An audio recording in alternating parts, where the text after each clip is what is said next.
Okay, year nine. So this week and next week, exactly like the last 2 weeks, you've got a handout which is an introduction to the GCSE chemistry content, right? And the first page again is a series of this time a series of questions and answers that you need to know the answers to. And I'll explain all of these as we go through, but this is to help you afterwards to memorize that information so you've got it ready to go next year.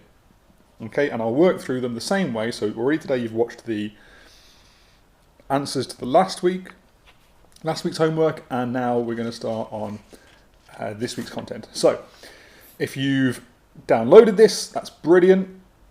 Sorry, if you've printed that's brilliant. If you haven't printed it, don't worry. You can just follow along here, and then you can make the additional notes in your book. All right. Good. So let's begin. Everything is made from matter.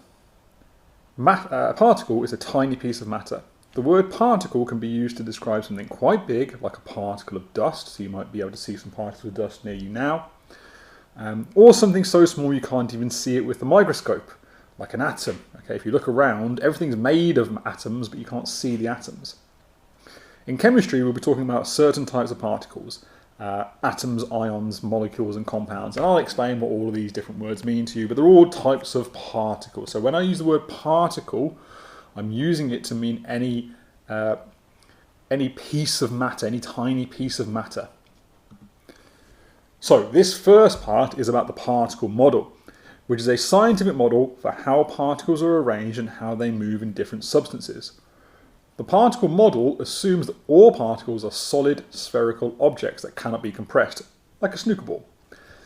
Now, particles can be arranged in three main ways. Okay, so what I'm going to do is in this space here, we're going to draw some diagrams of the particle model. Now, this is something that you've already come across.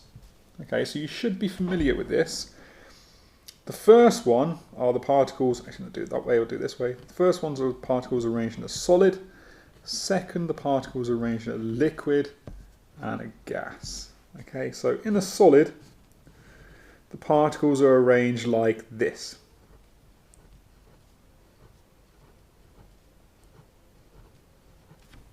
Okay. In a liquid, the particles are arranged. Now they're the same. See how these are all touching each other? They're next to each other. It's the same in a liquid, but the difference is that here I have a regular pattern, whereas here I don't. I have a random pattern.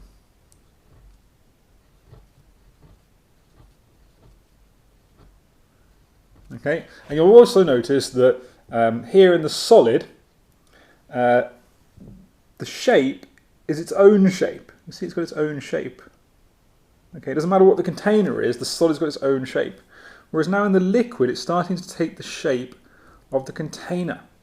Okay, and that obviously makes sense, all right? Because if you were to take, let's say you get a bowl, and you put an apple in the bowl, the apple doesn't change shape.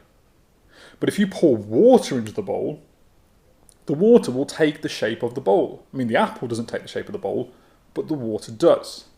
Okay, and that's what happens in a liquid.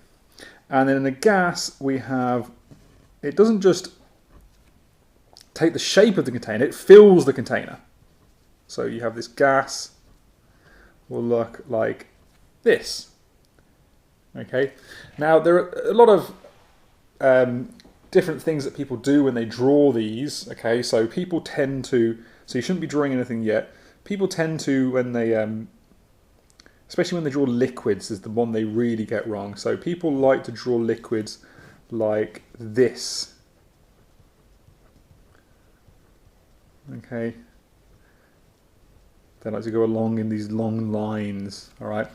Okay. Now there's a few things wrong with this picture of a liquid. Okay. Firstly, they wouldn't be in these long lines. Okay, they're all next to each other. And secondly, it's not taking the shape of the container down here. So it needs to be down here at the bottom, like in a glass of water. Okay, imagine this is a glass of water. You're looking at it from the side. Does a glass of water look like this? No, a glass of water does not look like that. So don't be tempted to draw your liquids like that. So you can pause it now. Make sure you get these pictures of solids, liquids, and gases down. Now, for each of the three states of matter, you need to be able to state, number one, how the particles are arranged, number two, how far apart the particles are, and number three, how the particles move. So if I carry on what we were doing earlier, solid, liquid, and gas, I can say, number one, in a solid, how the particles are arranged. Okay, and we're going to say they're in a regular pattern. Okay, you can see there's a regularity to the pattern. Yeah, they're in a very ordered way. Now, in a liquid, how are they arranged? Well, those guys, there's no pattern there. They are arranged randomly. And the same for a gas. They are arranged randomly. Whoops, why have I done 1, 2, 3? Oh no, number one. Okay, now number two. How far apart the particles are. All right, so these are packed close together. And then here, they are also close together. Now, in fact, if you were to try to compress a liquid, you can't compress a liquid because they're already as close together as they can get. All right, so you can't compress a solid, you can't compress a liquid. Okay, and then if we look at a gas, they are far apart, so you can compress a gas. Okay, and then number three is how the particles move. All right, so this one's a little bit more interesting. So we'll start with a gas this time. Okay, so in a gas, these particles fly about all over the place. Okay, so they move quickly in all directions. The liquid particles, they move past each other.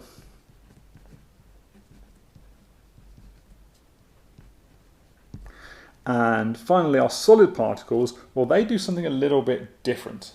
So what they do is, if you imagine that these here are particles, okay, so these are my particles. Now in a gas, they're flying around, okay, they're bouncing off the edges of the container, all right, and they're moving in all directions, and they might hit each other and bounce off like that. Now in a liquid, they're sort of moving around each other, all right, moving around each other. Right? Whereas in a solid, they're in place, they don't move around each other, all they do is they vibrate. Okay, like that. So they don't move, they just vibrate. Well, they do move, but they don't move around each other. They just stay in the same place and vibrate.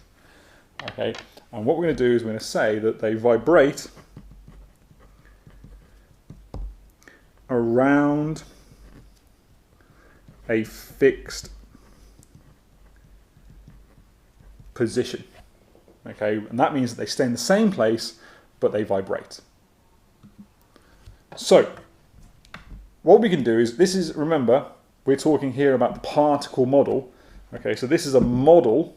Well, this isn't what it actually looks like, but it's close to what it looks like. You know, it helps us understand the situation. So what we're going to do is we're going to use this model of how the particles are arranged, how far apart they are, and how they move to try to understand some properties. So we're going to use this information to understand some properties, and they are that solids and liquids cannot be compressed, that solids have a fixed shape and cannot flow, and that gases would expand to fill the container in which they are placed. Okay, so what I want now is, at the end of this video, I want you to just sit for a few minutes and think. You don't need to write anything down because we'll fill this in the next video.